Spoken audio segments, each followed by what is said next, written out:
C'est quand même pas magnifique ça. La presse paraguayenne qui crie au scandale aujourd'hui en disant qu'il y a eu un avantage arbitral pour l'équipe de France parce qu'on a eu un penalty.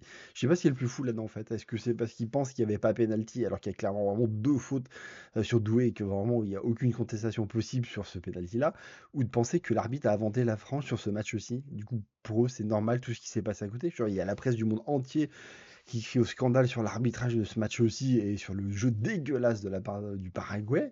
Mais eux, pour eux, non, c'est normal et ils pleurent parce qu'ils sont fait éliminer, quoi. Et c'est même pas le pire que j'ai lu aujourd'hui. Didier Deschamps, dans son interview, dit que sur le banc adverse, il a entendu des insultes sur sa mère qui est récemment décédée, quand même. Mais allez vous faire foutre, franchement, et rentrez bien dans votre pays, cassez-vous de cette Coupe du Monde, quoi. Vous avez vraiment rien à y foutre. Mais bon, on va plutôt se concentrer sur la prestation des joueurs de l'équipe de France avec ma notation, en commençant par Mike Maignan, à qui je vais mettre un 6, principalement parce qu'il y a un clean sheet, hein, parce que sinon il n'y a pas grand-chose à faire sur le match, hormis s'être fait marcher dessus.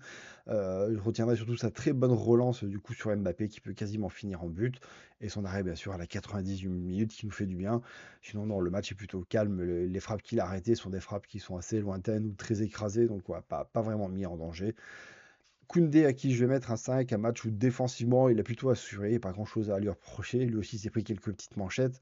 Offensivement, bah, on l'a pas énormément vu, mais bon, très compliqué, parce qu'il y avait toujours une prise à deux, du coup, avec Dembélé, donc il peut pas faire énormément de dédoublement.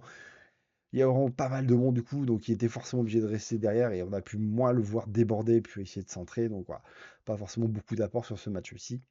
Upamecano, à qui je vais mettre un 7, pour moi, c'est le meilleur joueur de l'équipe de France sur ce match-ci. Et je ne comprends pas la note de l'équipe. D'abord, c'est un 4, quoi. Et du coup, ils mettent en avant beaucoup plus Saliba qu'Upamecano, alors que je trouve que Saliba était un peu moins bien sur ce match-ci par rapport à Upamecano, qui a récupéré encore énormément de ballons, qui lui, à la course, ne se fait pas distancer.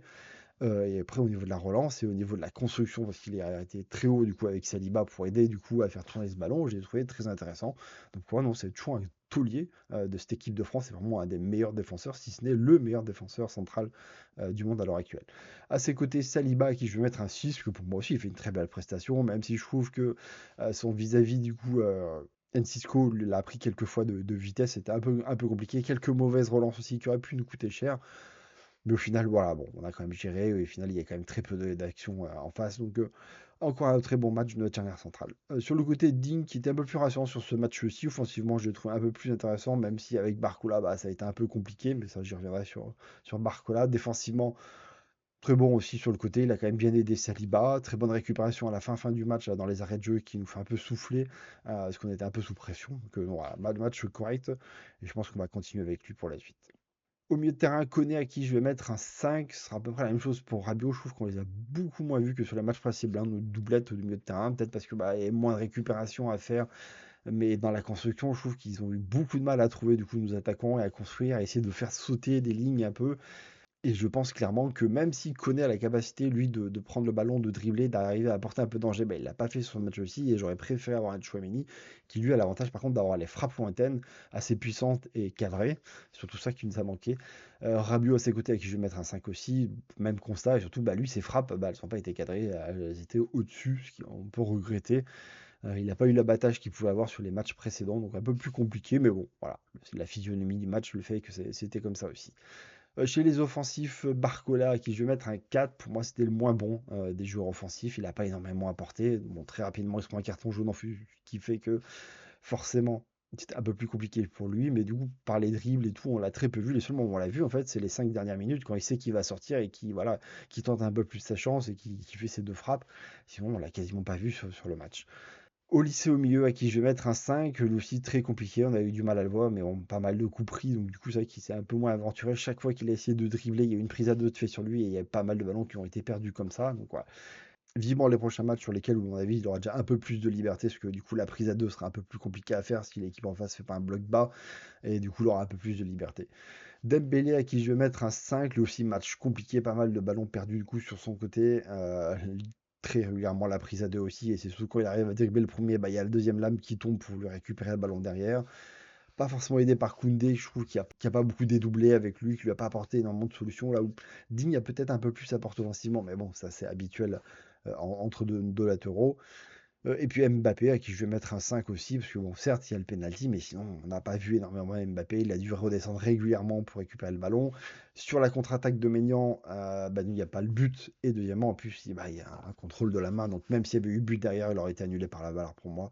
Pas un gros match pour lui, mais voilà, il a mis ce penalty, c'est ce qu'on attendait. Et ce qui nous permet de passer au match suivant, à l'étape suivante. On va pas lui en demander plus sur ce genre de match où franchement il n'y avait pas grand chose à faire. Offensivement, c'était très très compliqué pour nos attaquants.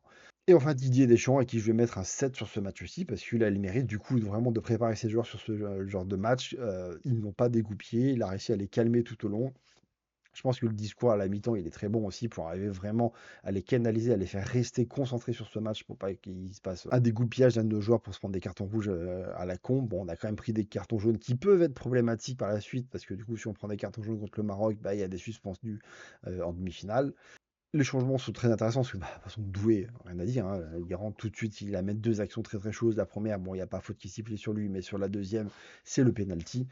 Et les derniers remplacements, il les fait très tardivement. C'est plutôt très intéressant de laisser ces joueurs qui sont là sur le terrain, qui arrivent à tenir, alors que les joueurs qui auraient pu rentrer auraient pu complètement vriller sur ce genre de match. Donc voilà, c'est plutôt bien joué de ça. Je vous laisse me dire, vous en commentaire, pour vous, qui est le meilleur joueur de ce match aussi. Moi, j'ai choisi Zouma Mécano, mais forcément, sur ce genre de match, beaucoup de joueurs peuvent être mis en avant, surtout qu'avec 1-0, il n'y a pas vraiment les offensifs qui font la part belle. Donc je vous laisse me dire en haut en commentaire qui c'est que vous avez préféré et qui pour vous a été le flop sur ce match-ci. Pour moi, ce sera Barcola, du coup, qui n'a pas apporté assez sur ce match-ci, contrairement au précédent match. Voilà. Et du coup, on se retrouve pour le prochain match. Du coup, ce sera contre le Maroc jeudi à 22h pour le débrief, du coup, après le match.